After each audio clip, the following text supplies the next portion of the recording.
Hey guys, welcome back to the channel. Mr. Wiz here. So we have been working our way through building games in Unity. If you are new to this channel, you should definitely check out the videos leading up to this one. We have been working on this game where we have a plane that can fly around.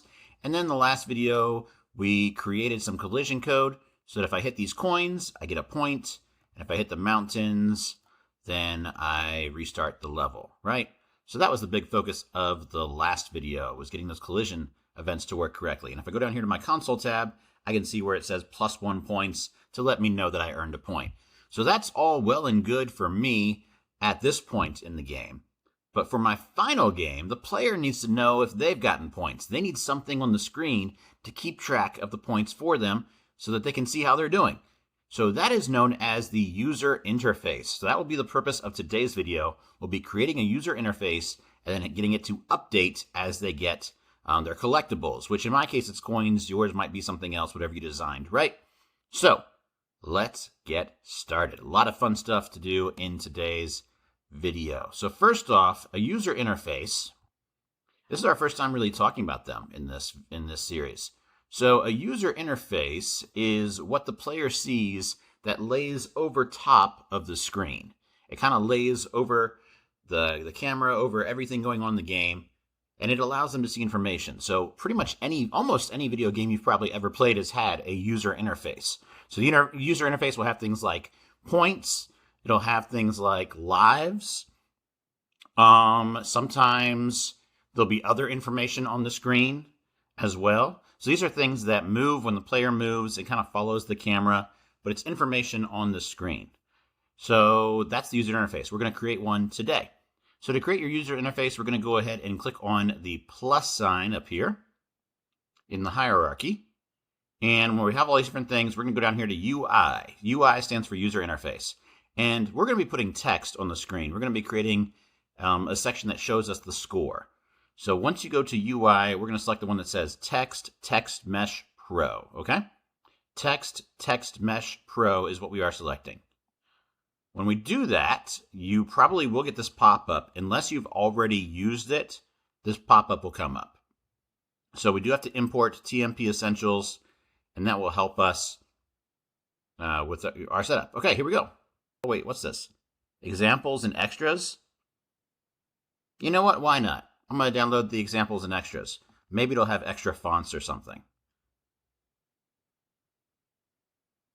But this is all stuff that should help me with my text. Okay, so I've downloaded those two things to help me add text to my game. So what I want you guys to notice is this new text appeared on my screen, kind of in the middle of my game, a weird place. Over here in the hierarchy, I have the text that I just created. I also have a canvas and an event system. So all these got added the same time we added the user interface text. I am going to rename my text so that I know what it is. So I'm going to rename my text to, what do I want to call it? Score? I could just call it score. Or I could call it score text. Let's call it score text so it doesn't get confused against the variable score that I'm going to create later on. Okay, so I'm calling this text score text. And now I can see it on my screen. But where do I need it to go? If you zoom out of your world, you're going to see this rectangle there, like I see here. That is the user interface. This is what the player sees that overlays on top of the screen. Whenever I'm editing user interface, I find it helpful to switch over to 2D mode. So up here in my scene view where I got these little buttons, there should be one that says 2D. If I click on that, it switches my view to 2D mode. That often makes it a little bit easier for me to kind of see what I'm looking at. And now I'm just kind of recentering it so that this rectangle that is the canvas kind of lines up with my viewpoint. Okay, so now if I take the score text object, I can move it to wherever I want to put it on my screen. So where on your screen do you want the score to go? That's really what you need to ask yourself. Do you want the score to go at the top of the screen? Here, I'm going to go ahead and change where it says new text.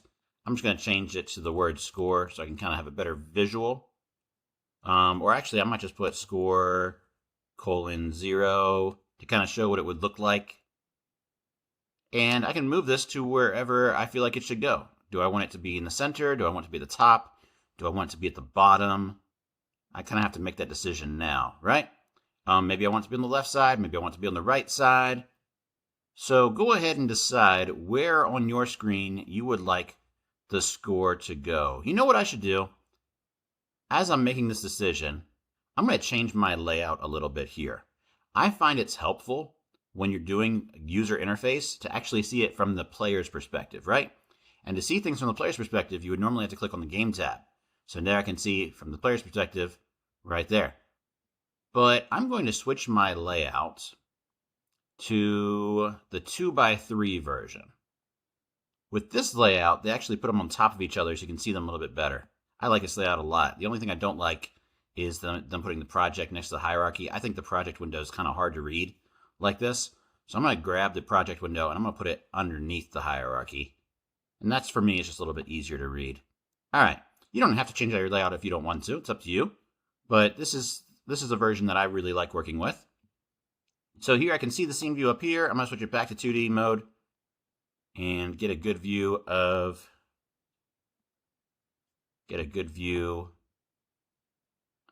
the canvas. There it is. All right. So the benefit of doing that is that I can now see the player's view, the game window, at the same time that I'm editing it. So where should I put... Oh, I need to select the text object again. Score text. Okay. Where should I put this? I kind of like the left corner, if I'm being honest. But the right corner works too. The right corner is actually not bad. I might change the way I have this centered. So over here, you have your text input. You also have things like bold, italics, all that jazz. You have alignment. Do you want it to be centered in the little box that I have there? Do I want it to be right aligned? Do I want it to be left aligned? Usually I put things on the right side of the screen. I like to right align it. If I do things on the left side of the screen, I would usually left align it. So, I need to grab the arrows. There we go. So that looks pretty good. And from the player's perspective, it looks pretty good too. I kind of like that. I might just keep that there on the right-hand side. All right. So here's a little thing I want to tell you, though. Before we finalize this. Oh, yeah. Don't forget you can change also the font if you want to. Unity doesn't come with very many fonts. Unless, I guess one of those extras I downloaded must have had some in it. Cool. Normally, I don't have that many font options. So I guess that TMP extra thing I downloaded must have come with some extra fonts. You can get more fonts from the Unity Asset Store, by the way. If you go into the Unity Asset Store, you can go to 2D, you can go to Fonts, and there are a bunch of them in here. Unfortunately, there are not a bunch of free ones. So if you select free and you only look at the free fonts, you're very limited. There's only 12 options right now. Not great. But, there's Bubble Font, which is kind of cool if you're doing like a cartoony look, right? There's some pixelated fonts. So there are other fonts you can download if you want to. But it looks like they did give me some free ones when I downloaded that TMP extra thing. All right. So, yeah, pick whatever font you think looks good. Ooh, that's kind of cool. Score 0. I like that one. You can change the size as well. You can also do auto size. Auto size actually works pretty well. Usually, it kind of fits it to the size of the box that I have here. So if the box for my text was bigger, the auto size would be bigger. You guys seen that? Right? So you can kind of adjust it to whatever you think looks good for your game. The reason I usually use auto size is because you don't know the screen that the player is going to play on, right? And some people's screens are different sizes. So even if something looks good in the game view window, when you actually publish it, it might look different when you play it on your main computer screen, right? So auto sizing kind of helps adjust for those differences. That's why I like to auto size. Another thing I like to do, because of the fact that screens come in different sizes, is up here at the top. So I'm still in the score text. We have this new thing here. It says rectangle transform, or RECT transform. This is kind of interesting. So this is the XYZ position of the text box, okay? But I want you to notice right here where it says middle center. And this is the anchor. If I click on that, I can anchor it to a different part of the screen. Now, what does that mean? What does that mean when I say anchoring? What I mean is that let's say that someone plays this game on a different size screen than what I'm using, okay? right now, my text box is anchored to the center of the screen. That means that the text will always be that distance away from the center of the screen because the center is its anchor. My text will always be that distance away. So the problem is, what happens if, here, let me kind of demonstrate it a little bit for you. What happens if their screen is a different size? Look, the word score, I can't read it anymore because the screen is a different size and it's based on the center. You guys catching that? If the screen's this big, it looks great. But if the screen's that big, I can't read it because it's based on the center of the screen. So what you should really do when you're putting text on your layout is to choose what you want the text to be in relation to. So if I'm putting my text in the top right corner, then instead of anchoring it to the center of the screen, I should be anchoring it to the top right corner. So if I select this, top right corner, now the position is based on the corner. So if the screen changes size, look at that. Ha ha ha! No matter what size my screen is, the score stays in the top right corner because that's where it is anchored. Isn't that cool? So decide for your game where you want the score to go. And then once you've put it there and you like it there, make sure that you anchor that position. So if it's in the center, anchor it to the center. If it's in one of the corners, anchor it to the corner. That way, when you adjust the size of your screen, you can still see the score. Okay? That's really important. Is there any other text you might want to put on your canvas? Maybe. So I might add another text bubble here. So let me see. UI. I'm going to do another UI Text Mesh Pro. And for this one, I might put instructions. Collect all of the coins. And I can change the size of the text bubble right here. And this one, I'm going to align with the center alignment. And where should I put this? Should I put this at the top of the screen, the bottom of the screen? I might put this on the left side, maybe. I kind of like that. That looks pretty good. Well, actually, no, I don't like that. I think I liked it better when it was centered.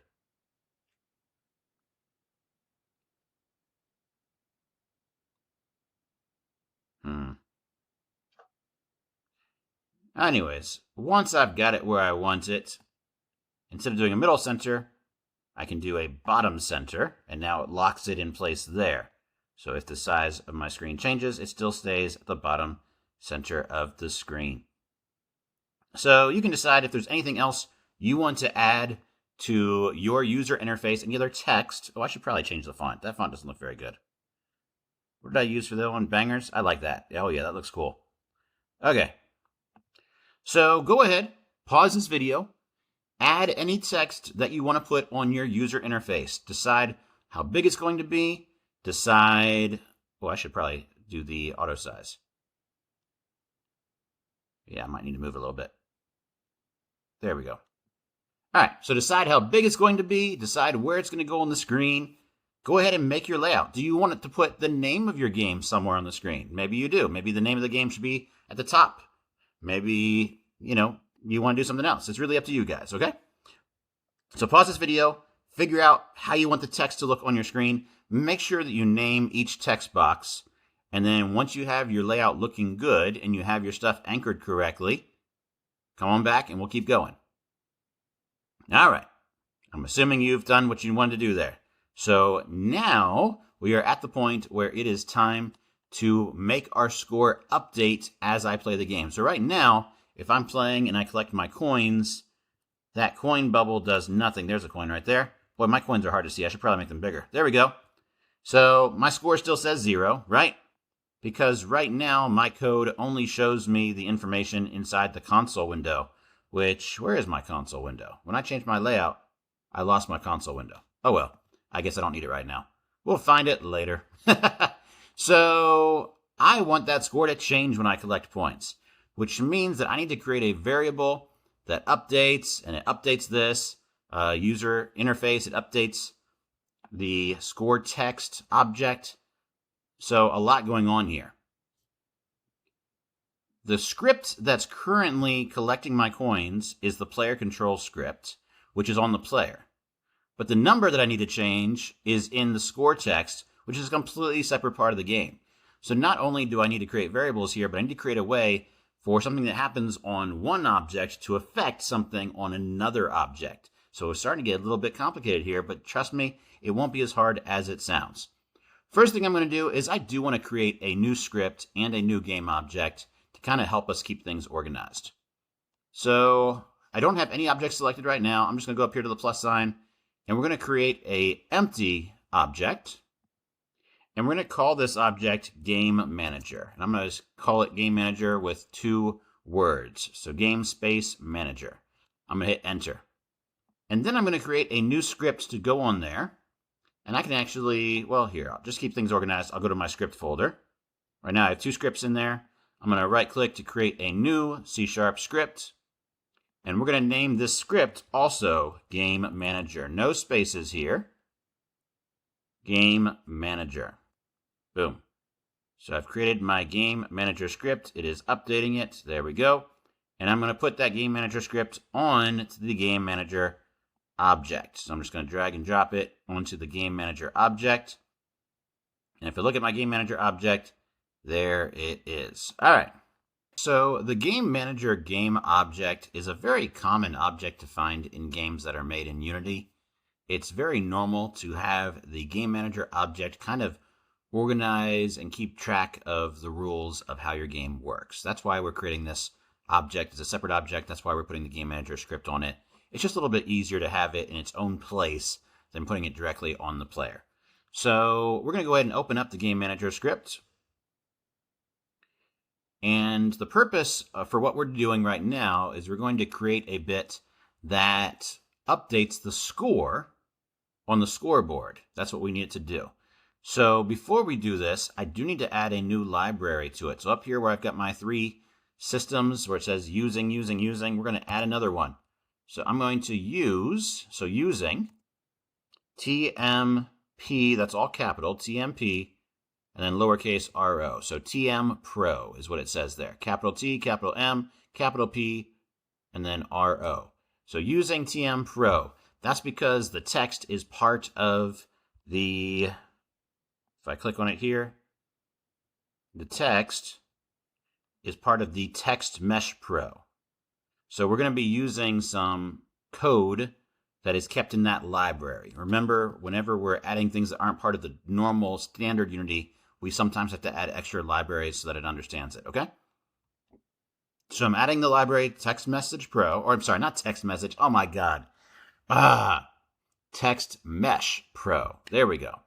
All right, so we're adding the Text Mesh Pro library. Now, we're going to go ahead and create some new variables. So before the start, after this first bracket, which is really important, make sure you're always putting your code in the right place.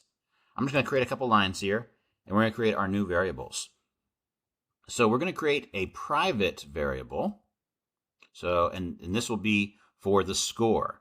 Now, the score is a type of number, and it will be whole numbers. So remember before we learned that there are 2 different types of number variables that we've used so far. There's integers and there's floats.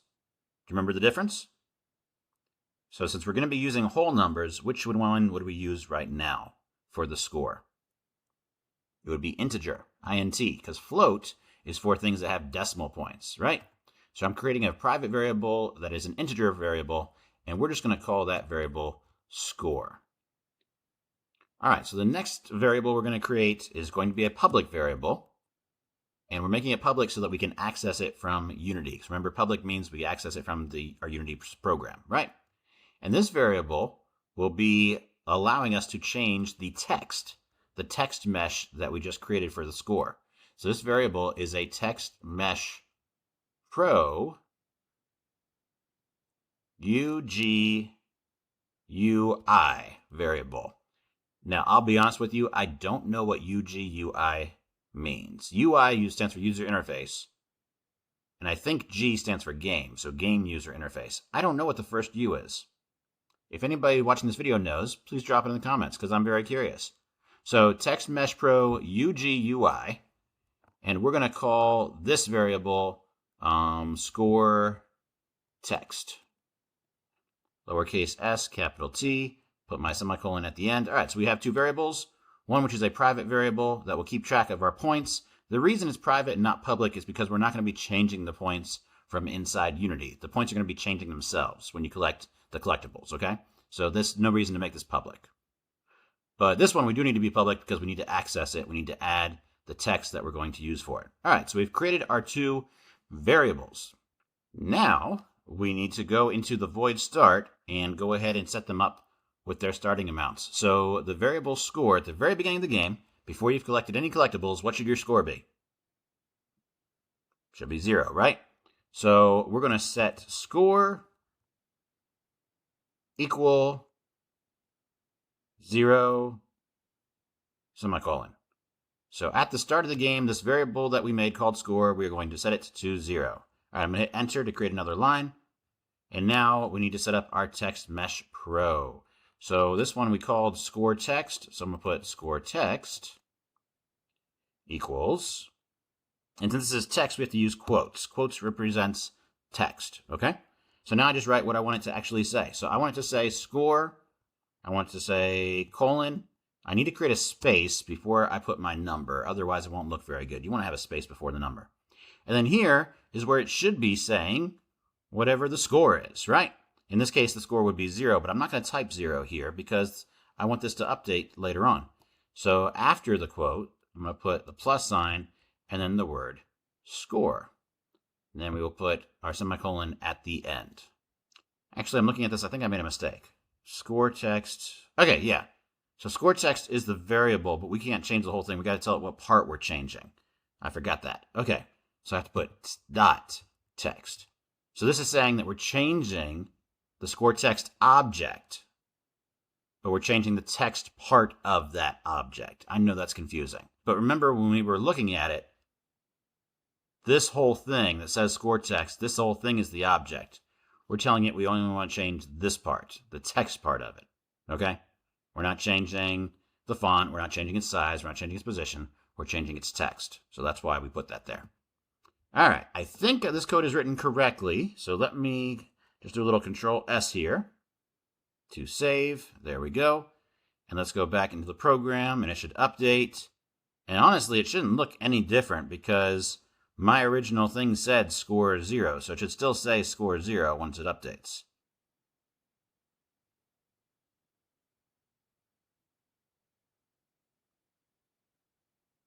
Okay, so nothing's changed. Just to make sure my code works, though, I'm going to change where it says score 0 over here to something completely different. This is where the score will go. So when I run my game, it should replace that with score colon 0. And it didn't. All right, I must have made a mistake somewhere. Object reference not set to an instance of an object. All right.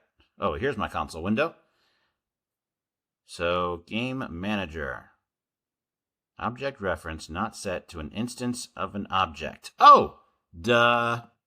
I know what they're talking about. Remember how when we set up that variable, we made it public? This text mesh pro, I forgot to assign it. Silly, silly me. All right, so I'm going to select my game manager, and I have this block that says score text, and it's waiting for information. It says none. I haven't assigned anything yet. So what do I need to put in there? I need to put in there this thing that says score text. So I'm going to drag my score text that I created into there. Now, when I play my game, this text here should be replaced with score colon 0. It works! Ha-ha! Look at that. It works. All right, so I have the game manager working. I have it updating the text on the screen. Now I just need that number to change. So here's what we're going to do. We're going to go back into the game manager script that we were working on. And we have a start function. We have an update function. We're going to create a new function. So after the update, after that curly bracket there, make sure you hit enter a couple times to create some room to work. We're going to create a new function. What should we call this function? Maybe get points or something. That works. Or update points. I'll put update points.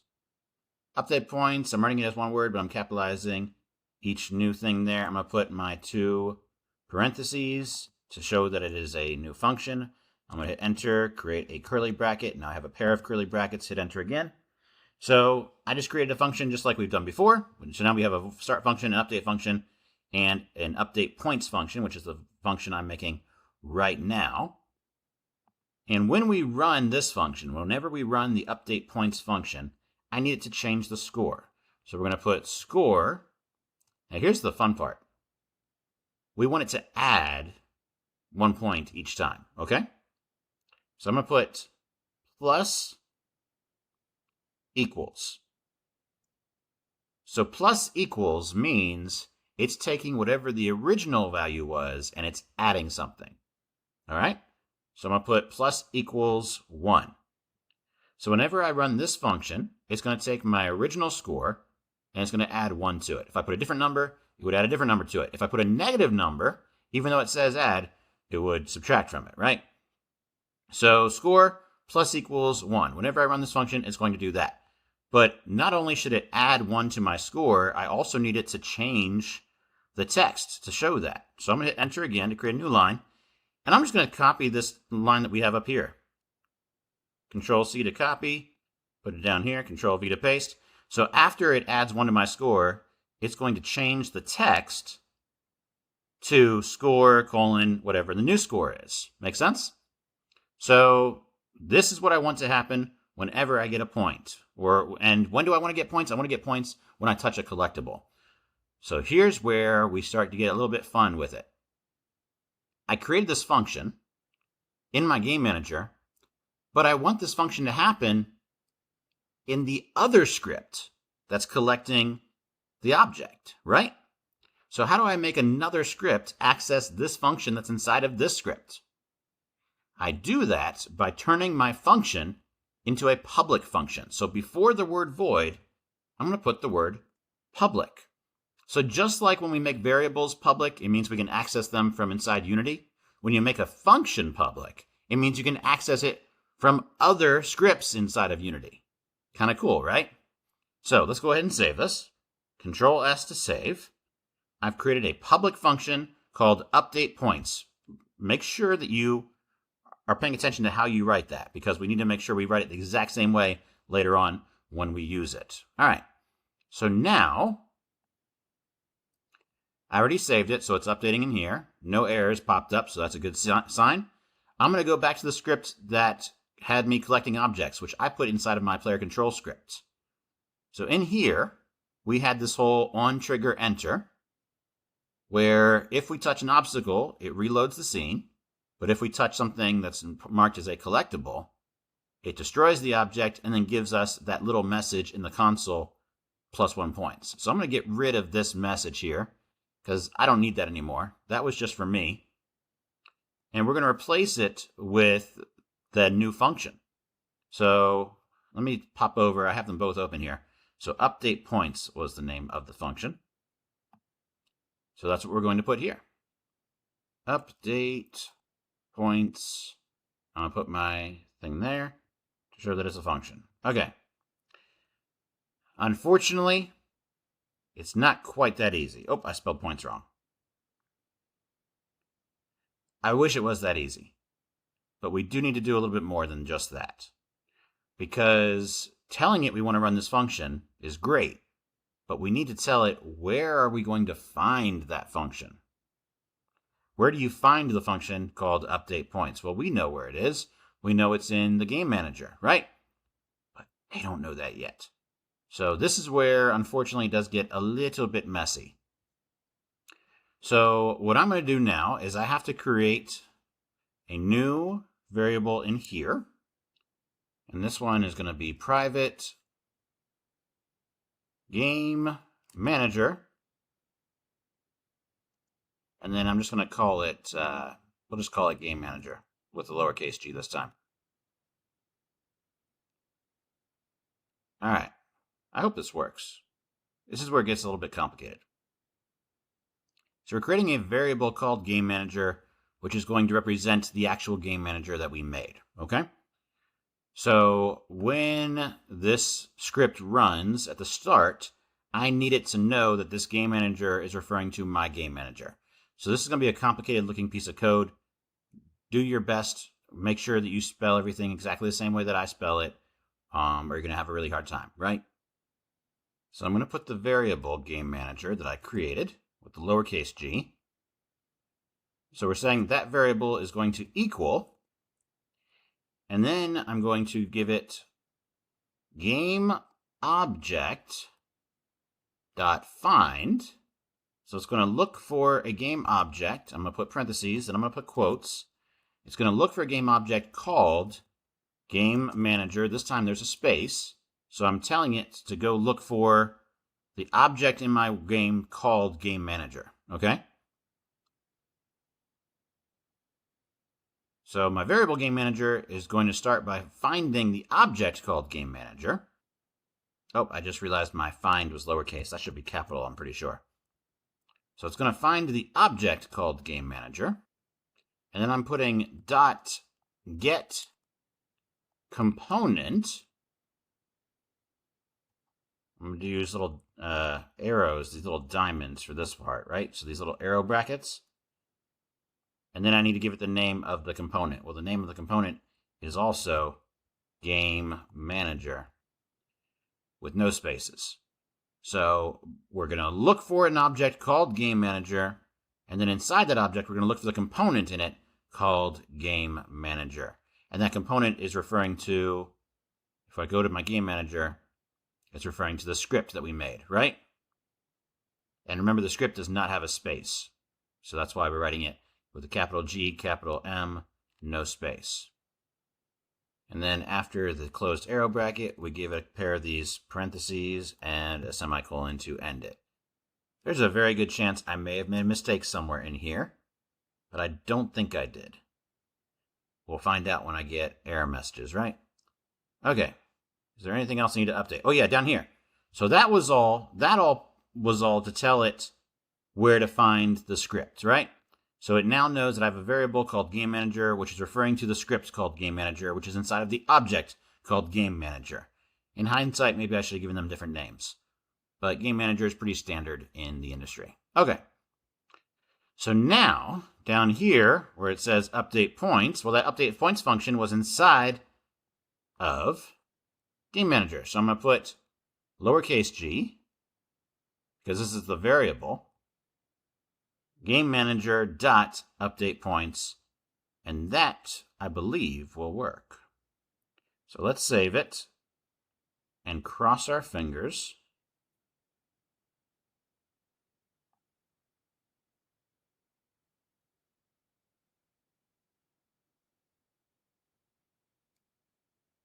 We made a lot of changes. Oh, no error messages came. That's a good sign. So based on what we did here, when I collect a collectible, it should go back to my Game Manager and run this script where it adds 1 point and updates the score. So let's test it. See if I can collect a coin and get 1 point. Where was the coin? There it is. I got a point! It works! It works! All right. I think this is a good place to end the video for today. So yeah. Hopefully your points are working, and now you can go ahead and you have yourself a working game with a user interface that updates when you collect points. That's pretty cool. That's pretty cool. If you learned something new today, make sure that you like this video. If you're not already subscribed to the channel, please subscribe, and we'll have more content coming soon. All right, I'll see you guys later.